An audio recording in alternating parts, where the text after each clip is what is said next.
झरोखा से बिल्कुल लगी हुई अगली जो इमारत है इस लाल किले की, वो बहुत ही खूबसूरत जगह है। उसको कहा जाता है शाह बुर्ज या मुसम्मन बुर्ज।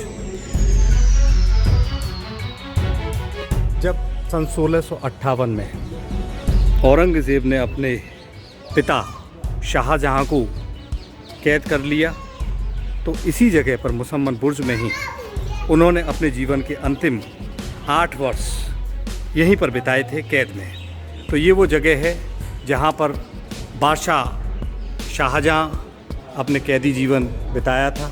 ये बहुत ही खूबसूरत है। यहाँ अगर हम देखें तो इसमें बहुत ही सुंदर बेशकीमती पत्थरों का जड़ाऊ कार्य यहाँ पर देखा जा सकता है। यहाँ पर बहुत ही सुंदर पच्चेकारी है और इसे बहुत ही एक शानदार एक लुक देते हैं। इसकी जो पच्चेकारी है, इसका जो आर्किटेक्ट है, वो यहाँ हम देख सकते हैं कि बेहद ही खूबसूरत जो अलग अलग तरह के जो पत्थर हैं वो इसमें जड़ाऊ कार्य इसमें किया गया है। यहाँ पर एक बेहद ही खूबसूरत हम देख सकते हैं फुब्बारा लगा हुआ है, एक कुंड भी है। और इस पूरी ही इमारत की पच्चेकारी की जितनी प्रशंसा की जाए उतनी कम होगी।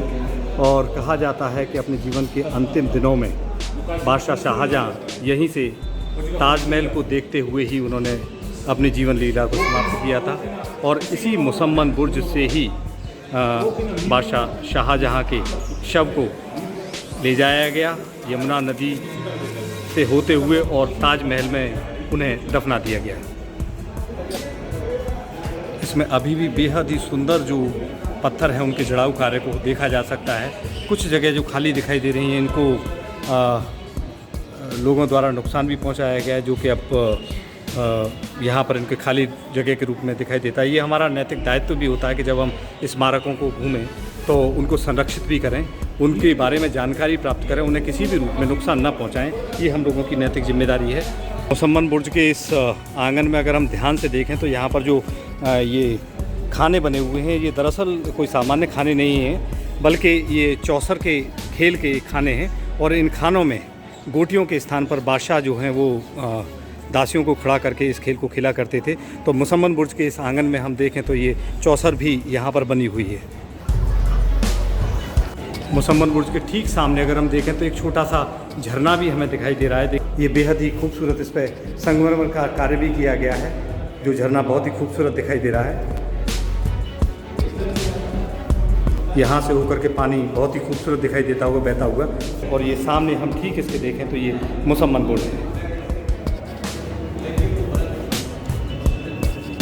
मुसम्मन बुर्ज के सामने से इस दरवाजे से होते हुए हम आगे बढ़ेंगे। उस तो अब इन सीढ़ियों के माध्यम से हम यहाँ से मुसम्मन बुर्ज से आगे बढ़ते हैं। तो मुसम्मन बुर्ज से होते हुए सीढ़ियों से होते हुए हम आगे आए हैं। तो यहाँ सबसे पहली बन रही है वो है मीना मस्जिद। दरअसल ये जो मीना मस्जिद है वो शाहजहाँ द्वारा अपने पर्सनल प्रयोग के लिए इसको बनाया गया था। और बादशाह शाहजहाँ इसमें नमाज अदा करते थे और इसलिए इसे कहा जा सकता है कि ये उनकी अपनी एक प्राइवेट मस्जिद थी, मीना मस्जिद। जैसे ही हम मीना मस्जिद के बराबर से इस रास्ते से आगे बढ़ते हैं तो बेहद ही खूबसूरत एक इमारत हमारे सामने होती है जिसको कहा जाता है मच्छी भवन। किसी समय यहाँ पर कई सरोवर की संरचनाएं थीं जिनमें मच्छी पाली जाती थीं। और जो रानियाँ थीं, बेगम थीं और हरम की जो महिलाएं थीं वो मनोरंजन के लिए इनमें मच्छियाँ पकड़ती थीं। इसलिए इसका जगह का जो नाम है वो मच्छी भवन पड़ गया। ये बैठने की जगह है यहाँ पर।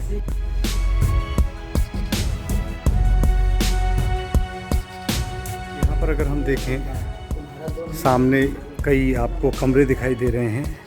दरअसल जो मुग़ल अधिकारी थे, मुग़ल अधिकारियों के अपने कार्यालय थे, ये उनसे जुड़े हुए ये कमरे हैं। इसलिए इन कमरों का जो प्रयोग है कार्यालय के रूप में मुग़ल अधिकारियों द्वारा किया जाता था।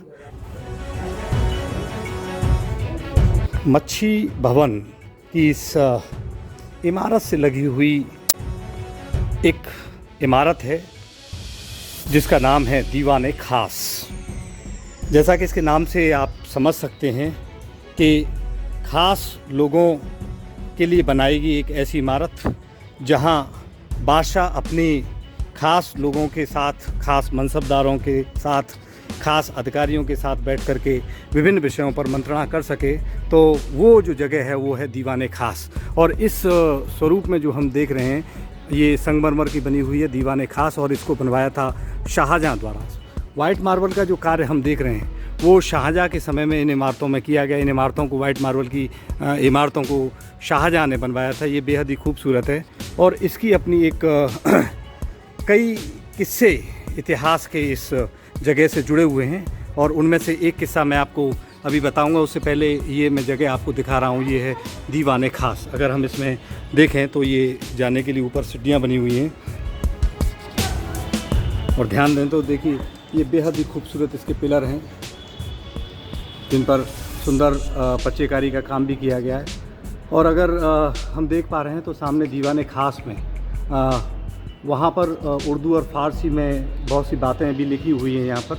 और अंदर जो है वो बाहर ये बरामदा है, और उसके अंदर जो है वो उसका हॉल भी बना हुआ है जहाँ बैठ कर के बादशाह जो हैं वो मंत्रणा करते थे। दीवाने ख़ास के सामने ये खुला एक स्थान है जहाँ काफ़ी जगह है।